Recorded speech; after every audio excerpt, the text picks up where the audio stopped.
Today we will discuss on quantity theory of money. Quantity theory of money means कि परिमाणात्मक मुद्रा का परिमाणात्मक सिद्धांत. इस सिद्धांत में आने से पहले हमारे दिमाग में दो सवाल आते हैं कि कोई भी जनरल प्राइस लेवल कैसे डिटरमाइंड होता है और वो क्यों बदलता है.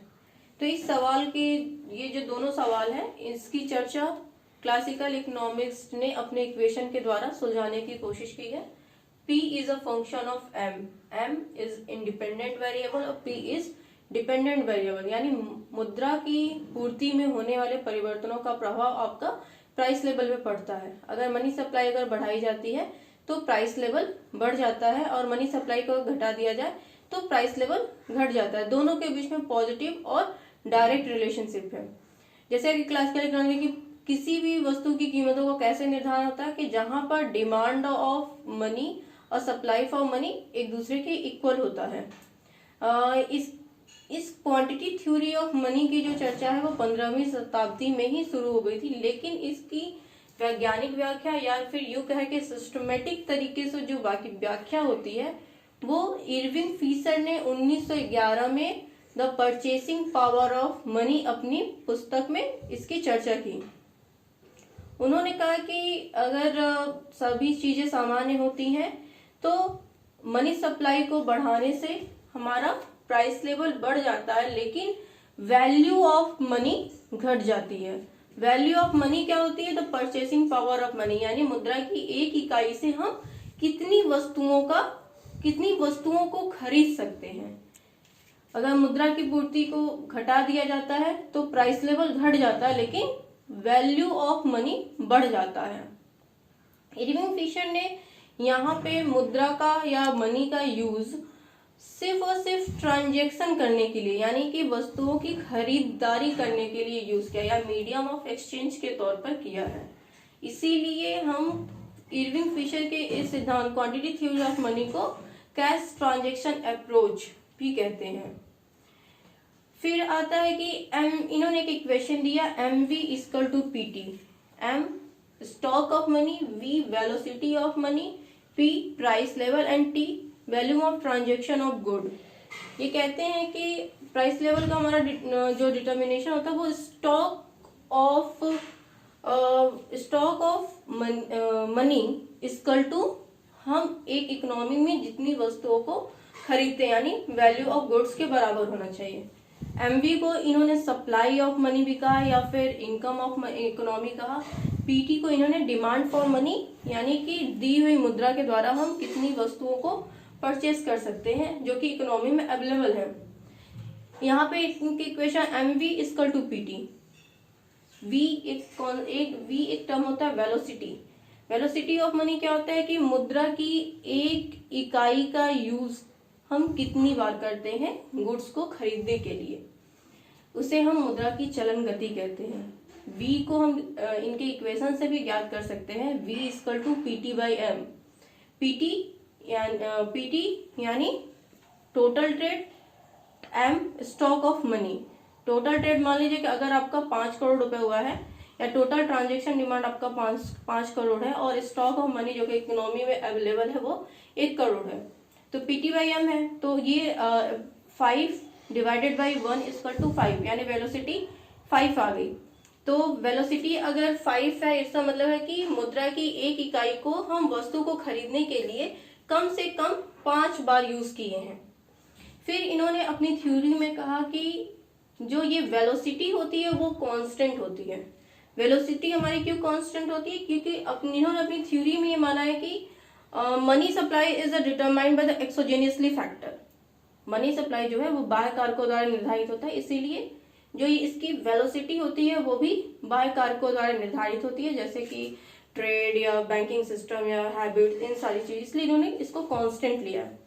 दूसरा कि इन्होंने ये जो ट्रांजैक्शन की बात करते हैं volume of transaction of good, वो भी हमारा T कांस्टेंट होता है. ये T क्यों कांस्टेंट होता है? क्योंकि इनकी जो ये थ्योरी है वो ये फॉलो करती है, चूंकि क्लासिकल इकोनॉमिक्स थे और ये मानते थे कि ये सेज नियम को फॉलो करते थे, यानी कि जब भी कोई कमोडिटी मार्केट में आती है या सप्लाई क्रिएट्स ऑन डिमांड की, जब भी कोई वस्तु इकोनॉमी में आती है तो वो पूरी की पूरी तरह बिक जाती है. जब पूरी तरह से बिक जाती है, इट्स मीन कि हमारा जो एबिलिटी ऑफ गुड्स है वो इकोनॉमी में कांस्टेंट होता है। फुल जो भी रिसोर्सेज होते हैं वो आपका फुल्ली एम्प्लॉयड होता है, तो इसलिए ये टी भी कांस्टेंट होता है। अब इन्होंने एग्जांपल दिया कि मान लीजिए कि मनी स्टॉक ऑफ मनी या मनी सप्लाई 1000 है और वेलोसिटी 4 है, प्राइस लेवल 2 है और टोटल ट्रांजेक्शन गुड हमारा 2000 है। तो हमारा इक्विलिब्रियम है 4000 का टू 4000। अब मानते हैं कि अगर मान लीजिए कि मनी सप्लाई को इकोनॉमी में बढ़ाकर 1000 से 1500 रुपए कर दिए जाते हैं, तो प्राइस लेवल को हम लोग कैसे ज्ञात कर सकते हैं? mv equal to T. m हमारा 1500 दिया हुआ है, v वेलोसिटी पहले ही इन्होंने कहा था कि कांस्टेंट होता है 4, और ट्रेड हमारा ऑलरेडी दिया हुआ है 2000 क्योंकि ये भी कांस्टेंट होता है। तो 6000 डिवाइडेड बाई 2000 इक्वल टू 3, यानी जो प्राइस है वो 3 है। अब फिर से हम पुराने वाले इक्वेशन पे आते हैं, mv इक्वल टू पीटी। तो ये हो गया m जो कि सप्लाई ऑफ मनी है वो 1500 है, वेलोसिटी कांस्टेंट है इसलिए 4 हो गया, p हम यहाँ से निकाले हैं ज्ञात करके तो ये 3 हो गया, और ट्रेड चूंकि कांस्टेंट है वो भी आपका 2000 हो गया। तो फिर देखें तो हमारा ये इक्विलिब्रियम है 6000 इक्वल टू 6000। ये कहते हैं कि मनी सप्लाई और प्राइस लेवल में डायरेक्ट रिलेशनशिप होता है। मनी सप्लाई को जब बढ़ाया जाता है तो प्राइस लेवल बढ़ जाती है, और मनी सप्लाई को अगर घटाते हैं तो प्राइस लेवल घट जाती है। इसके साथ इन्होंने ये ऐसा क्यों होता है? क्योंकि जब मनी सप्लाई को हम बढ़ाते हैं तो लोगों के पास क्या होता है कि होल्डिंग ऑफ मनी बढ़ जाती है।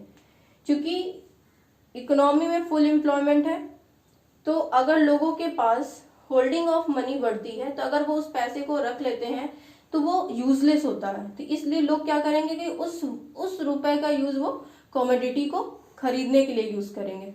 क्योंकि इकोनॉमी में पहले ही फुल एम्प्लॉयमेंट है, यानी सारे के सारे संसाधन फुल्ली एम्प्लॉयड है, आउटपुट हमारा कांस्टेंट है। तो जैसे ही लोगों द्वारा डिमांड की जाएगी वैसे क्या होगा कि प्राइस हमारा उस कमोडिटी की प्राइस बढ़ जाएगी। तो इसलिए जैसे ही मनी सप्लाई बढ़ता है वैसे आपका प्राइस लेवल बढ़ जाता है।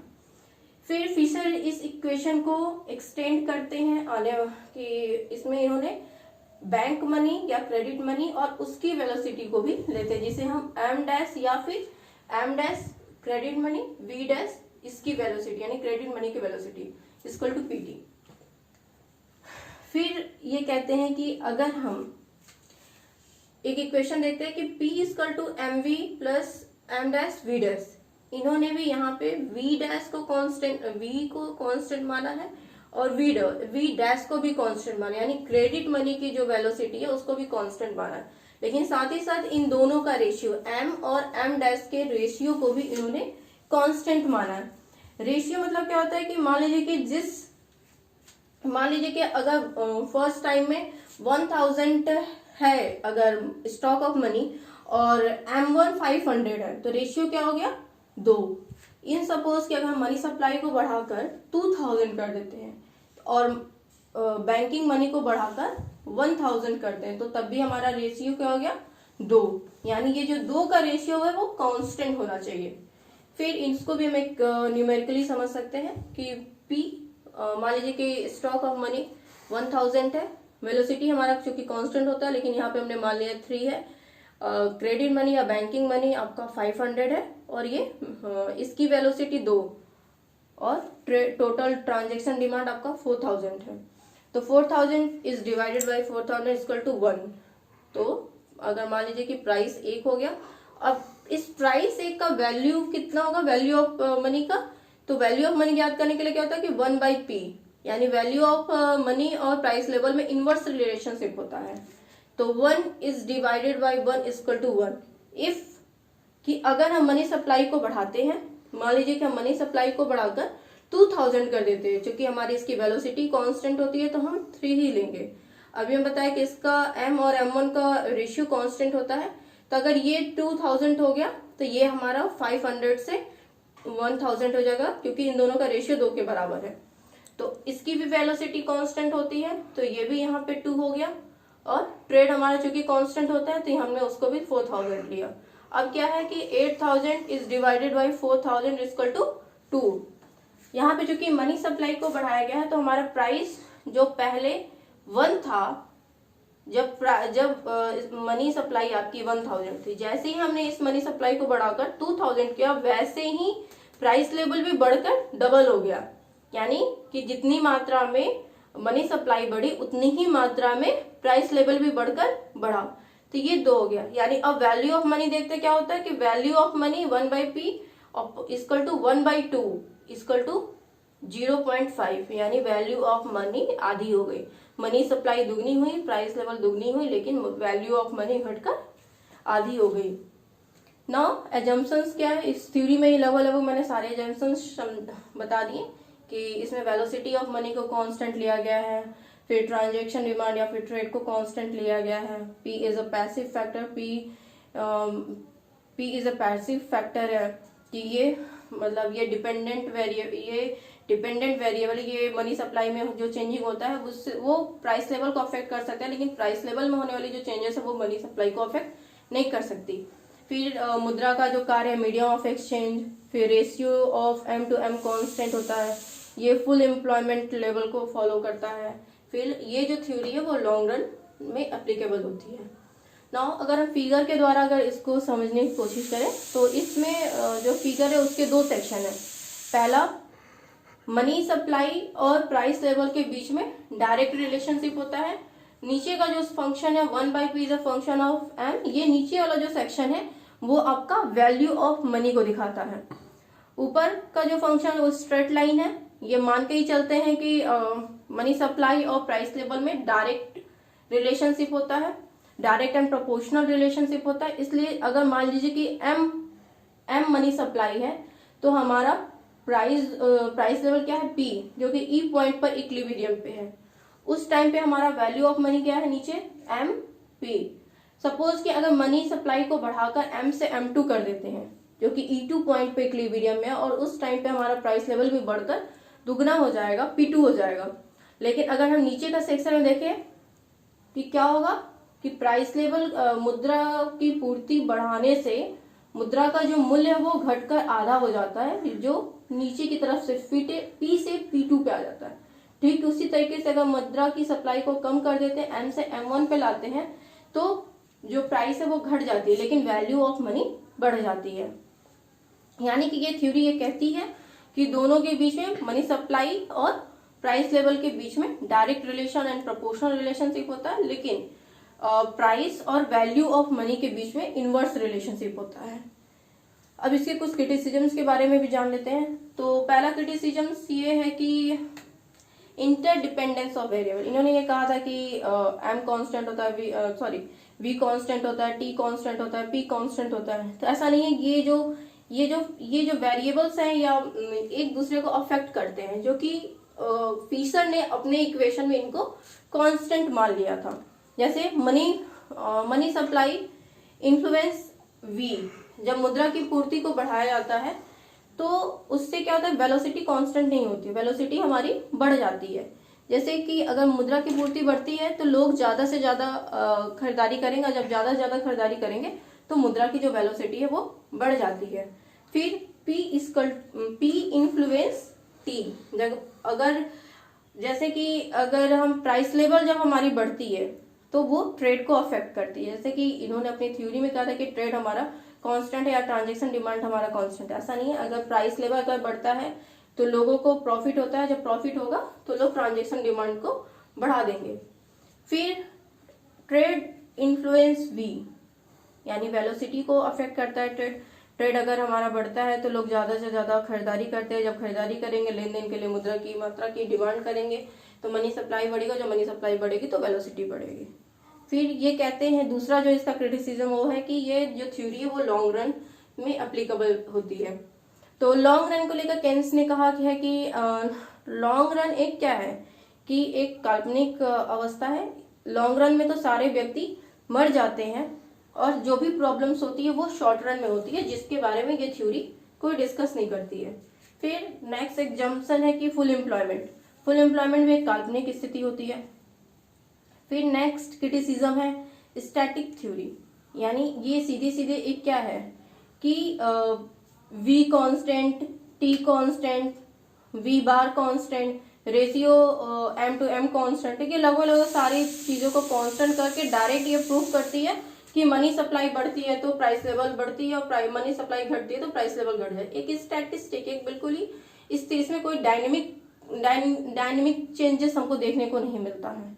फिर है कि नेक्स्ट क्रिटिसिज्म देखते हैं हम, सिंपल ट्रूइज्म। ये स्वयं सिद्ध एक सिद्धांत है, इसमें किसी प्रकार का कोई कॉजल रिलेशनशिप नहीं बताया गया कि एम में किस वजह से चेंज हो रहा है या पी में किस वजह से चेंजिंग होता है, ऐसा इसके बारे में कोई कॉजल रिलेशनशिप की चर्चा नहीं की जाए। डायरेक्ट बोलते हैं कि एम और पी के बीच में डायरेक्ट और प्रोपोर्शनल रिलेशनशिप है। फिर नेगलेक्ट इंटरेस्ट रेट, हम सब जानते हैं कि मनी सप्लाई की जो लागत होती है उसको हम इंटरेस्ट रेट कहते हैं, जिसको हम मानते हैं, लेकिन इंटरेस्ट रेट का बहुत ज्यादा इम्पैक्ट पड़ता है मनी सप्लाई पे, जिसके बारे अगर मनी सप्लाई बढ़ती है तो इंटरेस्ट रेट घट जाता है, लेकिन इन सब चीजों के बारे में इस थ्योरी में कोई चर्चा नहीं की गई है। फिर कि neglect other function of money, इन्होंने मुद्रा का जो उपयोग है वो सिर्फ और सिर्फ मीडियम ऑफ एक्सचेंज के तौर पे किया है। जो मुद्रा के और सारे कार्य होते हैं जैसे कि स्टोर ऑफ वैल्यू के बारे में या फिर अदर्स फंक्शन के बारे में कोई चर्चा नहीं की है। फिर जैसा कि थ्योरी पूरी थ्योरी में यही बात प्रूफ किया कि मुद्रा मतलब मनी सप्लाई और प्राइस लेवल के बीच में डायरेक्ट और प्रोपोर्शनल रिलेशनशिप होता है, लेकिन क्रिटिसिज्म के तौर पर हम इसको दे सकते हैं कि यह इतना आसान नहीं है जितना कि ये थ्योरी कहती है कि दोनों के बीच में डायरेक्ट रिलेशनशिप। तो केन्स ने अपनी एक थ्योरी रिफॉर्मुलेटेड क्वांटिटी थ्योरी में उन्होंने कहा था कि there is no direct relationship between the money supply and price level, यानी जब मनी सप्लाई बढ़ती है तो रेट ऑफ इंटरेस्ट क्या होगा, घट जाएगा।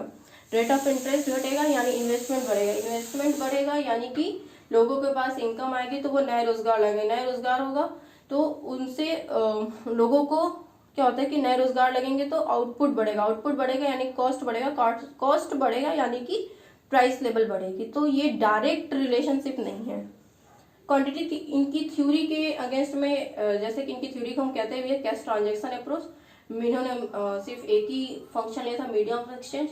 इस थ्योरी के कॉन्ट्राडिक्शन में एक थ्योरी और आई, कैम्ब्रिज इकोनॉमिक्स ने दिया था कैश बैलेंस अप्रोच। फिर आगे चल के इसी क्वांटिटी थ्योरी को फ्रीडमैन ने दोबारा प्रूफ किया, क्वांटिटी थ्योरी ऑफ मनी और रीस्टेटमेंट। Thank you.